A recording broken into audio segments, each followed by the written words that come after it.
Buenos días, hermanos, el Señor les bendiga.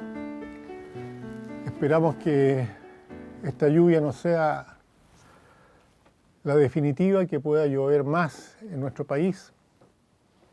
Y bueno, hablábamos de que Elías oró y se detuvo la lluvia por un tiempo, después oró de nuevo y volvió a llover y todo floreció. Esperamos que la sequía de nuestro país pueda mejorar aún frente al tiempo que estamos pasando. El domingo pasado hablábamos algo de agradar a Dios. El tema de hoy es lo que enorgullece a Dios. Y el versículo se encuentra en Hebreos 11:16, pero antes vamos a tener un momento de oración. Padre Santo, damos gracias, Señor, nuevamente por tenerte a ti, por ser tú nuestro Padre y Jesucristo nuestro Salvador. Pedimos, Señor, que tu palabra, que es enviada hoy, traiga, Señor, el resultado que tú esperas. Nosotros sabemos que tu palabra jamás vuelve vacía. Te pido, Señor, por los hermanos que escuchan este mensaje, que tú los bendigas, les ayudes, Señor, y aquellos que han sido invitados a escucharlo, que aún no toman una decisión por Jesucristo, sé tú con ellos, Señor, y que tu Espíritu Santo pueda tocar sus corazones, haciendo, Señor, que tomen la decisión que más les conviene. Porque en nombre de Cristo lo pedimos. Amén. Tal como le decía, el texto está en Hebreos 11:16, que dice: pero tal como están las cosas, desean un país mejor, es decir, uno celestial. Por tanto, Dios no se avergüenza de ser llamado su Dios, porque les ha preparado una ciudad a ellos. Dios no se avergüenza de que lo llamemos Dios o que no lo llamaran Dios. Realmente cuando uno considera a Jehová, Dios Todopoderoso, como nuestro Dios, y hacemos lo que a Él le agrada, se siente orgulloso, se siente agradado. Para Él, al igual que cualquier padre, no hay nada más bonito que sus hijos sean obedientes, y se siente orgulloso de esos hijos obedientes. Quiero mucho, en forma personal, que algún día Dios me dijera, como le dijo a Abraham, a Isaac y a Jacob: no me avergüenzo de ser llamado tu Dios. Por arriesgado que parezca, no significa esto de que Dios se sienta agradado, orgulloso, complacido de ser llamado mi Dios, algo que a mí debiera importarme. Yo creo que todos aquellos que creemos en Dios, lo único que queremos es, o debiéramos querer es agradarlo a Él. Afortunadamente, esta es una realidad, es algo que puede suceder. Y fíjense en Hebreos 11:16 de nuevo, que Dios dice que Él no se avergüenza de ser llamado su Dios. Y hay dos razones, o hay algunas razones que nosotros debiéramos considerar. En primer lugar, Dios no se avergüenza de ser llamado tu Dios o mi Dios, porque dice, Él nos preparó una ciudad. La primera razón por la que Él no se avergüenza es porque Él ha hecho algo por nosotros, ¿no es cierto? Él nos convirtió en una ciudad a nosotros. ¿En qué sentido? Dice que nosotros somos piedras vivas que formamos un edificio, ¿no es cierto? Y nuestro arquitecto y constructor es Dios mismo. En el versículo 10 ahí de Hebreos capítulo 11 se habla al respecto. Entonces la primera razón por la que no se avergüenza de nosotros es porque Él ha trabajado, o no se avergonzaba de ellos, es porque Él trabajó en ellos, de la misma manera como Dios está trabajando en ti y en mí, y en todos aquellos que hemos declarado a Jesucristo nuestro Señor y nuestro Salvador. La Biblia habla de que la salvación es algo que es activo. La salvación no se produce en un momento y queda estática, sino que la salvación es algo en lo que nosotros estamos trabajando día a día. Esta santificación de la que la Biblia habla, ¿ya? Esta salvación que nos fue dada, a través de la cual nosotros hemos sido llamados santos, es algo activo, es algo no estático. Ya cada día Dios nos enseña algo y nosotros debemos ir mejorando. Hoy día debemos ser mejor de lo que éramos ayer. Dice la Biblia que de nosotros debiéramos ir creciendo hasta llegar a la estatura de un varón perfecto, refiriéndose al Señor Jesucristo. La primera vez que se habló de los seguidores de Cristo como cristianos fue en Antioquía. Y ese término, cristiano, significa pequeños cristos.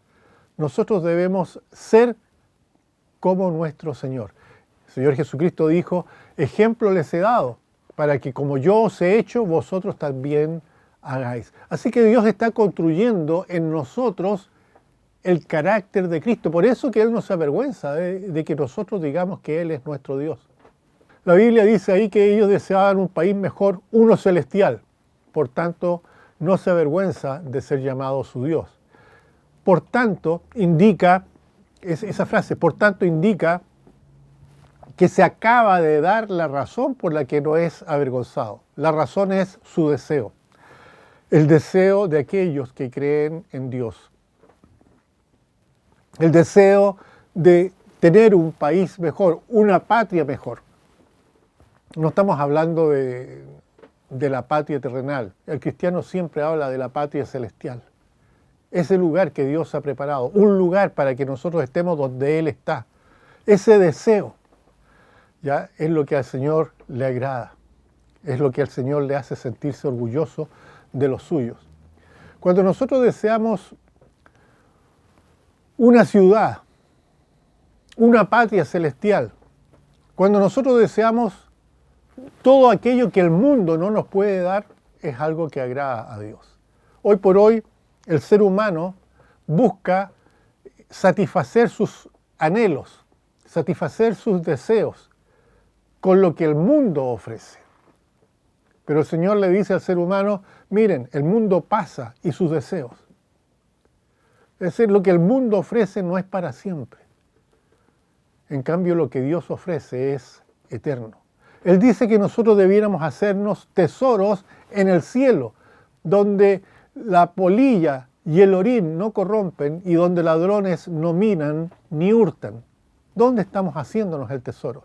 Cuando un hombre que conoce al Señor, cuando una persona ha aceptado a Cristo como su Señor y Salvador personal, su anhelo es por las cosas de Dios.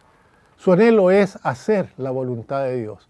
Su meta es estar en el futuro, donde Dios tiene un lugar preparado para nosotros. Así que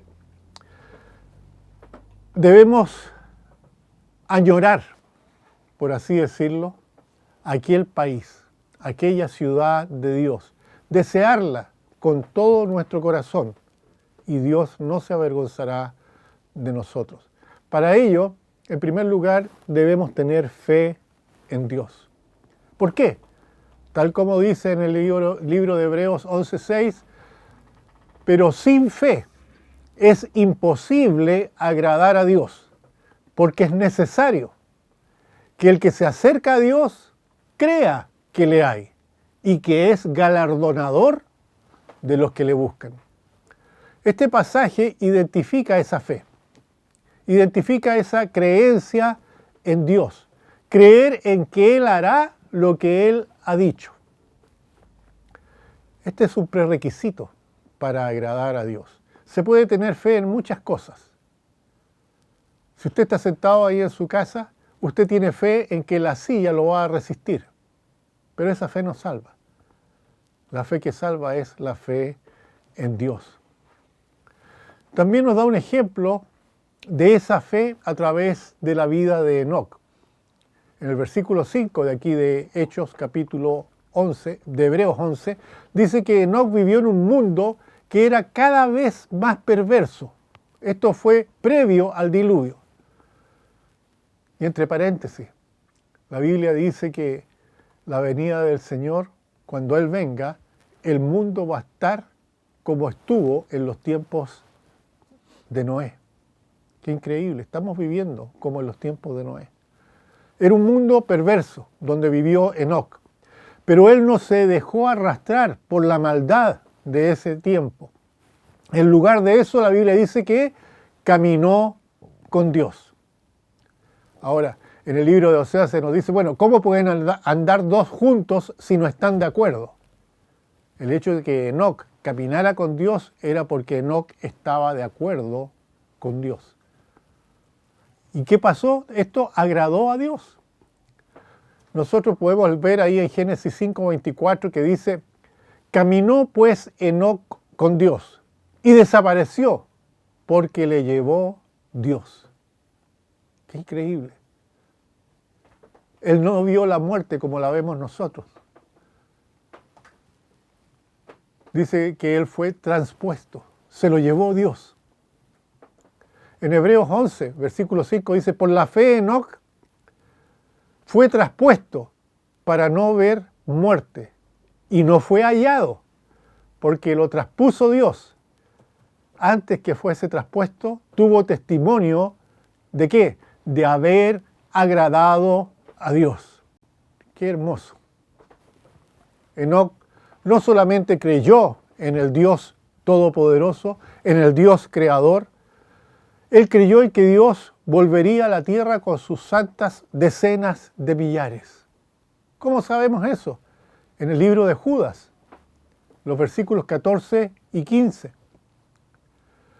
E hizo todo bien. Enoc sabía que los hechos impíos traerían malos resultados y debían ser reemplazados por buenas acciones. Claro, cuando hacemos lo malo no podemos pretender que de lo malo ocurra lo bueno. Quizás en un comienzo, aparentemente se puede pensar que de lo malo puede venir lo bueno.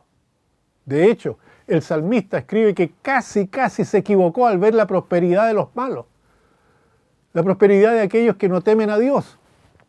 La prosperidad de aquellos que hacen las cosas mal. La prosperidad de los que hacen las... Es como los narcotraficantes. Ellos hacen las cosas mal y aparentemente les va bien. Se cubren de dinero, se cubren de orgullo, se cubren de violencia. Y aparentemente no les pasa nada. Pero tarde o temprano recibirán el pago de su maldad. Porque Dios nunca va a decirle bueno a lo malo, ni a lo malo le va a decir bueno. Enoc sabía, entonces, el resultado de lo que se hacía. Si era malo, va a haber un mal resultado. Si es bueno, va a haber un buen resultado. El Señor Jesucristo lo dijo de otra manera. Un árbol malo no da buenos frutos. Y un árbol bueno no da malos frutos. Por los frutos los van a conocer, ¿no es cierto? Así que él caminó, Enoc caminó en los caminos de Dios.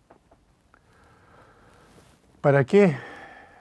Para que este mundo pudiera experimentar verdadera paz y verdadero gozo. La verdadera paz y el verdadero gozo no viene en los caminos del mundo, viene en los caminos de Dios.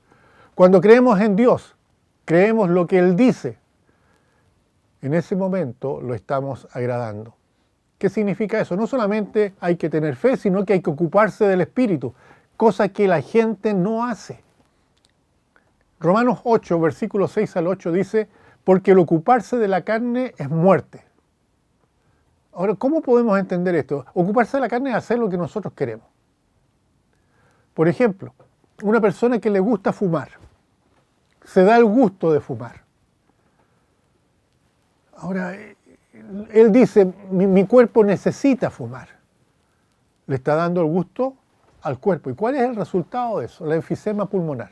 Y al final la gente muere de cáncer por el cigarro. Darle el gusto a la carne siempre no es la voluntad de Dios. El ocuparse de la carne, el ocuparse solamente de lo físico, es muerte. Pero el ocuparse del espíritu es vida.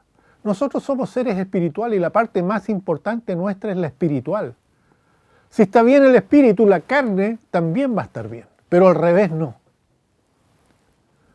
Ocuparse del espíritu es vida y paz, por cuanto los designios de la carne, escuchen bien, son enemistad contra Dios, porque no se sujetan a la ley de Dios, ni tampoco pueden. Y los que viven según la carne no pueden agradar a Dios. Si estamos hablando de agradar a Dios, de que Dios se sienta orgulloso de nosotros, no podemos vivir haciendo lo que a nosotros nos plazca. Dios nos creó y nos creó para que nosotros fuésemos sus criaturas. Nos creó para que nosotros fuésemos sus hijos. Pero el hombre al comienzo decidió desobedecer a Dios y todo se rompió. Por eso que tuvo que venir Jesucristo a este mundo a reconciliarnos con Dios. El hombre se reconcilia con Dios, vuelve a ser hijo de Dios a través de su fe en Jesucristo. Ocuparse de la carne es muerte. Ocuparse del espíritu es vida y paz. Es la única manera de agradar a Dios. La Biblia contrasta dos clases de mente. La mente normal, humana, carnal, terrenal. Ese es un tipo de mente. Y la mente guiada por el Espíritu de Dios, una mente espiritual. Eso lo leemos ahí en el mismo Romanos capítulo 8, versículo 9. Por lo tanto, tener el Espíritu de Dios morando en nosotros, guiándonos, es otro prerequisito para agradar a Dios. Cuando una persona acepta a Cristo como Señor y Salvador, la Biblia dice que el Espíritu de Dios viene a morar en nosotros.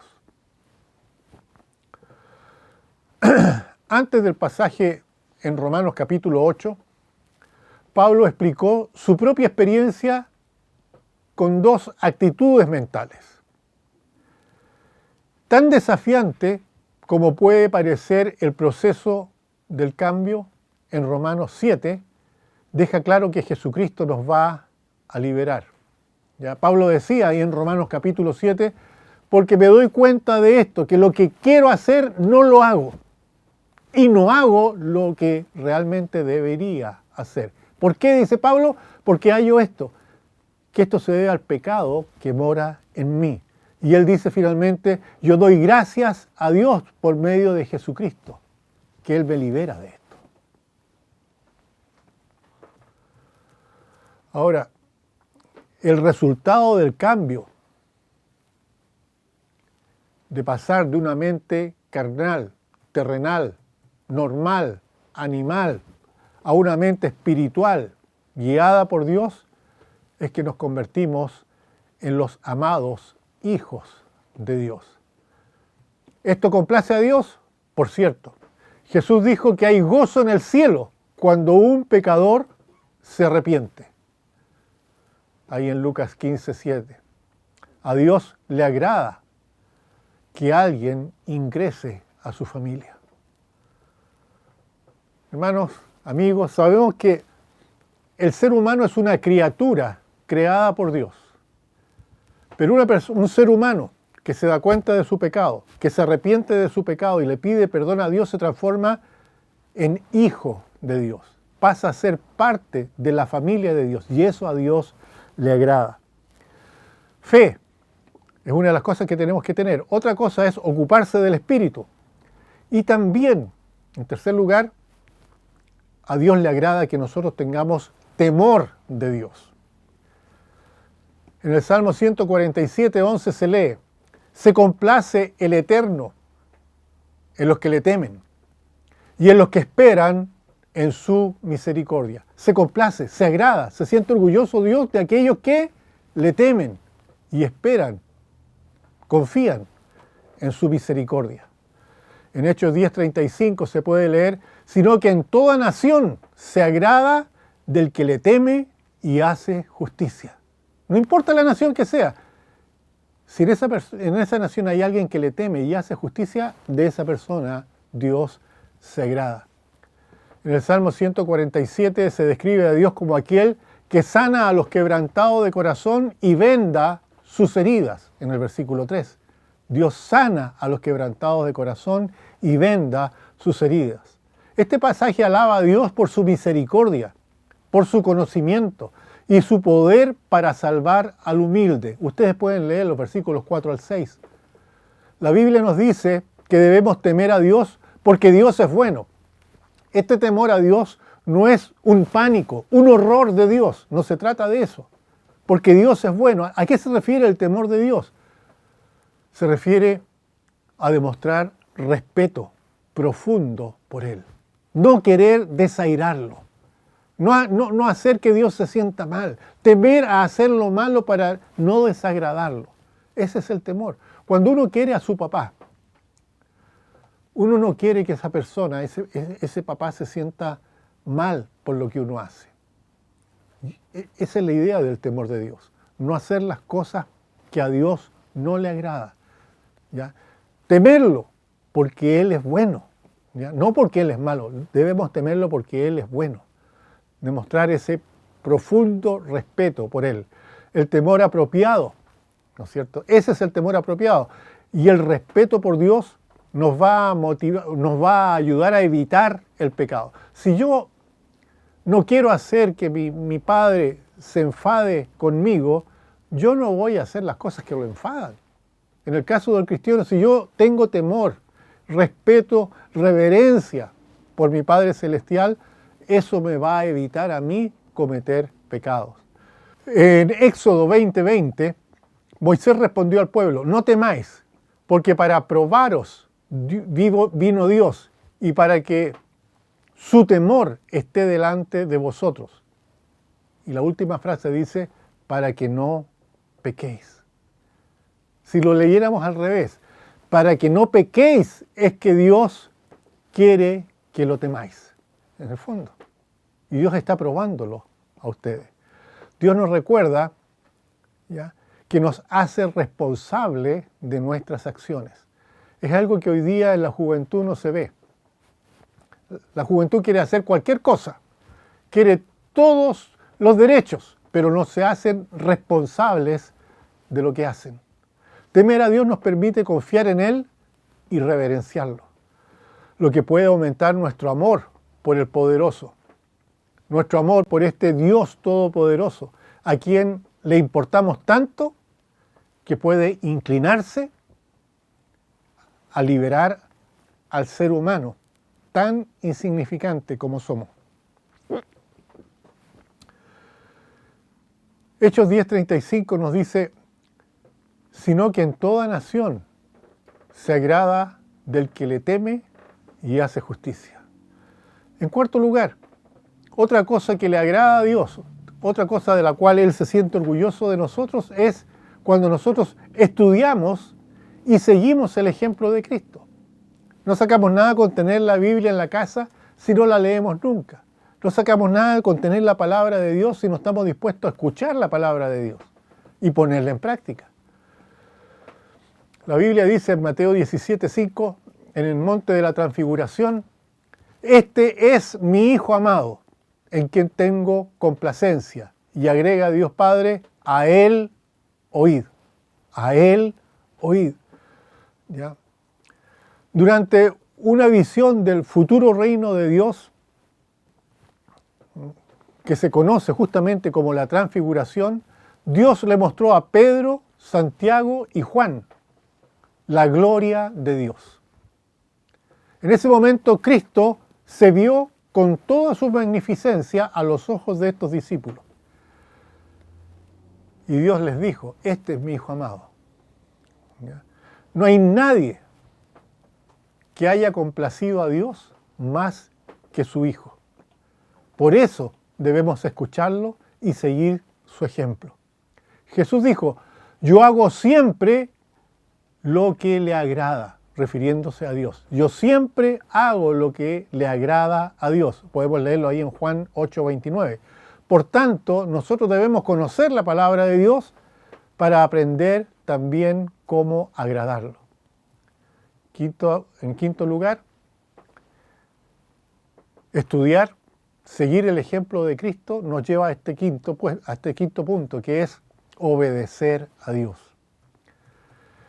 En la antigüedad, cuando el pueblo pidió un rey para Israel, y aparece el profeta Samuel y habla con el rey Saúl, le dijo a Saúl lo que Dios quería que él hiciera. Saúl no lo hizo y Dios manda al profeta a hablar de nuevo con el rey. Y el profeta habla lo que Dios le quiere decir y le dice en 1 Samuel 15:22, se complace el Eterno tanto en los holocaustos, los sacrificios y las víctimas, como en que se obedezca las palabras del Eterno. Ciertamente el obedecer es mejor que los sacrificios y el prestar atención que la grosura de carneros. En este pasaje el profeta Samuel le expresa al rey Saúl el desagrado de Dios. A Dios no le gusta la gente desobediente, a Dios no le gusta la gente testaruda, obstinada. Saúl había desobedecido una orden directa de Dios, con la excusa de que el pueblo quería ofrecer lo que Dios había dicho que se destruyera. Pero, amigos, hermanos, Dios no está interesado en nuestros regalos físicos, si hemos de quebrantar las leyes que Él nos ha dado. A Dios no le gusta que nosotros le demos el fruto de nuestra desobediencia. Nuevamente, Dios no nos ordena a obedecer solo porque es algo bueno para Él, sino que cada vez que Dios nos da una orden es porque eso es bueno para nosotros. En el libro de Deuteronomio, capítulo 10, versículo 13, se lee: que guardes los mandamientos de Jehová y sus estatutos, que yo te prescribo hoy. Fíjense, Dios manda esto ¿para qué? Para que tengas prosperidad. Dios siempre busca lo mejor para los suyos. La Biblia dice que toda buena dádiva, todo don perfecto proviene de lo alto, del Padre de las luces, en el cual no hay variación ni sombra de duda.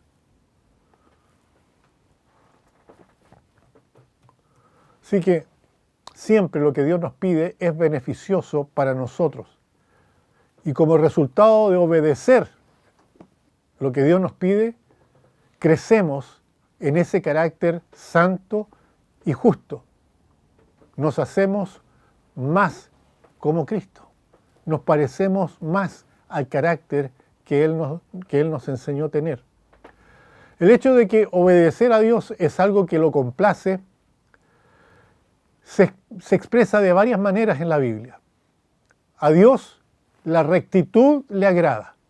Él va a bendecir a aquellos que, como dice en Primera de Crónicas 29:7, yo sé, Dios mío, que tú escudriñas los corazones y que la rectitud te agrada.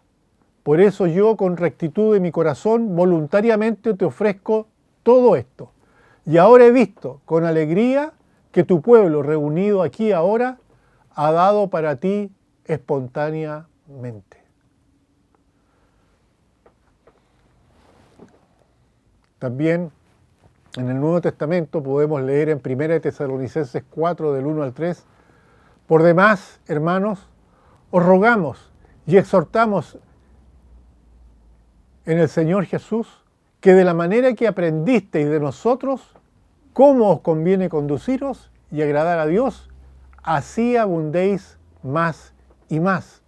Porque ya sabéis qué instrucciones os dimos por el Señor Jesús. Pues la voluntad de Dios es vuestra santificación, que os apartéis de fornicación.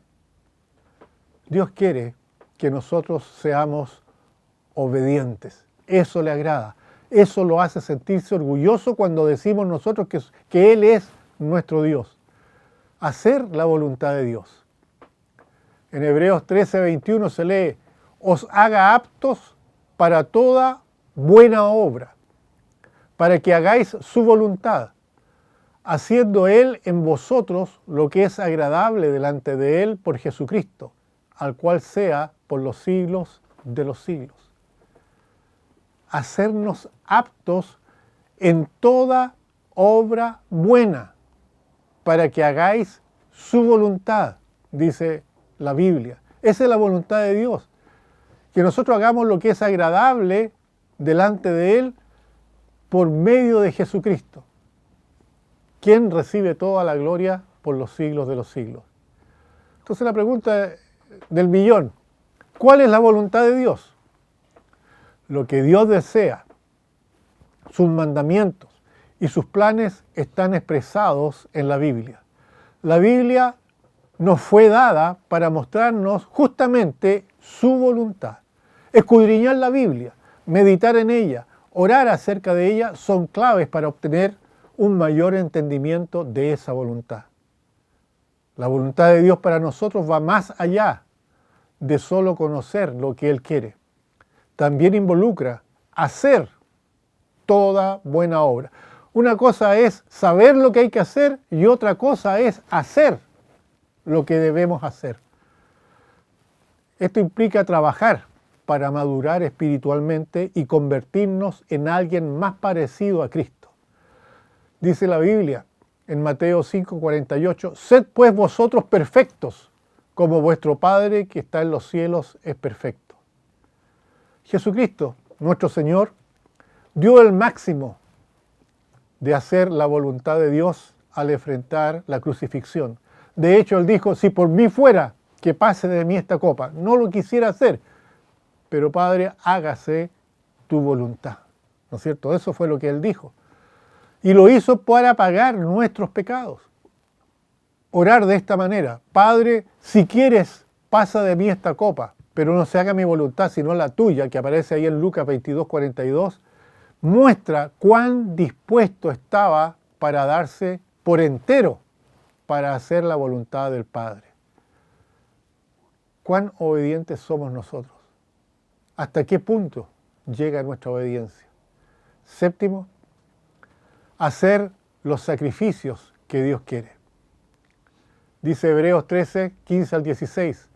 Así que ofrezcamos siempre a Dios, por medio de Él, refiriéndose a Jesucristo, sacrificio de alabanza, es decir, frutos de labios que confiesen su nombre, y de hacer el bien, y de la ayuda mutua no os olvidéis, porque de tales sacrificios se agrada a Dios. Hebreos 13, 15 y 16. Dios no está interesado en que tú te rompas las rodillas para pagar una manda, un sacrificio como ese. Dios no quiere que te cuelgues en una cruz. Dios no quiere que rompas tu cuerpo como sacrificio. Dice que el sacrificio que Él quiere es fruto de labios que confiesen su nombre. En otras palabras, Dios quiere verte a ti vivir como Cristo vivió. ¿En qué sentido? Tener el carácter de Él, hacer lo que Él hizo. Cada vez que tomes una decisión, piensa, ¿haría esto el Señor Jesucristo? Si no puedes encajarlo en esa situación, significa que Cristo no haría lo que estás pensando hacer tú. Fruto, obras de labios de aquellos que confiesan su nombre. Y agrega, y de hacer el bien y de la ayuda mutua no te olvides, porque de esos sacrificios se agrada a Dios. Anteriormente vimos que Dios rechazaba los sacrificios que eran hechos de desobediencia. Pero hay sacrificios que a Él le complacen, cuando incluyen la alabanza, alabar a Dios, sacrificio de alabanza, la acción de gracias, compartir el Evangelio con otros. Eso refleja su enseñanza de amor en nosotros, expresado en los mandamientos. Dice la Biblia en Mateo 22, 37 al 40, amarás al Señor tu Dios con todo tu corazón y con toda tu alma y con toda tu mente. Este es el primero y grande mandamiento. Y el segundo es semejante, amarás a tu prójimo como a ti mismo. De estos dos mandamientos depende toda la ley y los profetas. ¿Cuál es la mejor manera de amar al prójimo? Compartiendo a Cristo. Se pueden hacer muchas cosas más, pero lo primordial es compartir al Señor. Complacer a Dios. Eso es lo que Dios quiere. Ahí se siente orgulloso de que nosotros lo consideremos su Dios, porque estamos reflejando lo que Él nos ha enseñado, la forma en que Él nos ha construido. No importa cuánto le demos a Dios, nunca podremos acercarnos ni siquiera a la superficie de lo que Él ha hecho por nosotros, y mucho menos de lo que Él quiere hacer por nosotros en esta vida. Él nos ofrece beneficios increíbles, ¿como cuáles? Proverbios 16:7. Cuando los caminos del hombre son agradables al Eterno, aún a sus enemigos hace estar en paz con Él. Miren qué bonito. Cuando nuestro caminar es agradable a Dios, hasta a nuestros enemigos los hace estar en paz con nosotros. En Lucas 12:32, algo que va a suceder en el futuro, un regalo que tiene guardado para los suyos. Dice a los cristianos: no temáis manada pequeña, porque a vuestro Padre le ha placido daros el reino. Como se dice, demuestra, en este caso son 2 botones. Una de las más vibrantes descripciones del reino de Dios, que alguien podría decir que es una utopía, ¿no es cierto?, fue escrita por el rey David, un hombre según el corazón de Dios, dice la Biblia. Dice en el Salmo 16:11, me mostrarás la senda de la vida. En tu presencia hay plenitud de gozo, delicias a tu diestra para siempre. No es casualidad que Jesucristo dijera: yo soy el camino, la verdad y la vida. Nadie va al Padre si no es por mí. Me mostrarás la senda de la vida. Jesucristo es esa senda. Finalmente, podríamos terminar con esta pregunta: ¿cuál es la voluntad perfecta de Dios? ¿Qué es lo que Dios más quiere? ¿Qué es lo que más le interesa a Dios? Y eso se encuentra descrito en Juan capítulo 6, versículo 29. Hablándole a los fariseos, aquellos que se estaban rebelando como enemigos de Él.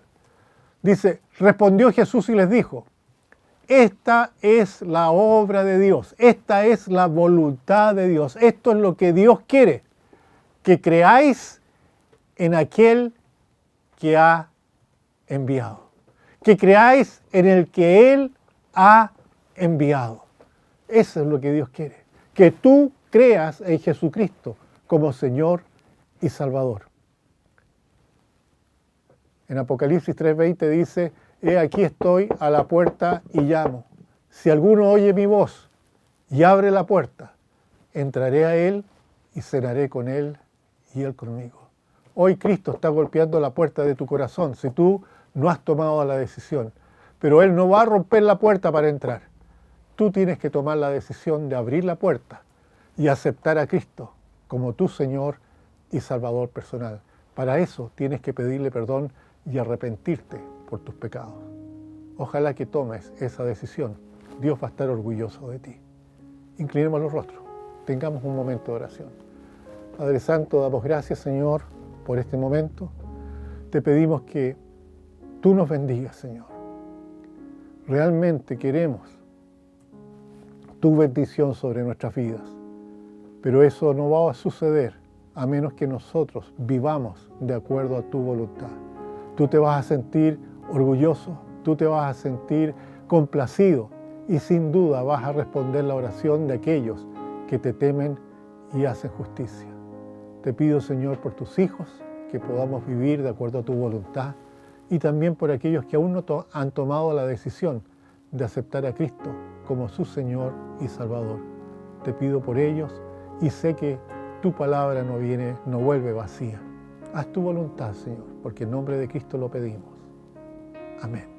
Que el Señor les bendiga.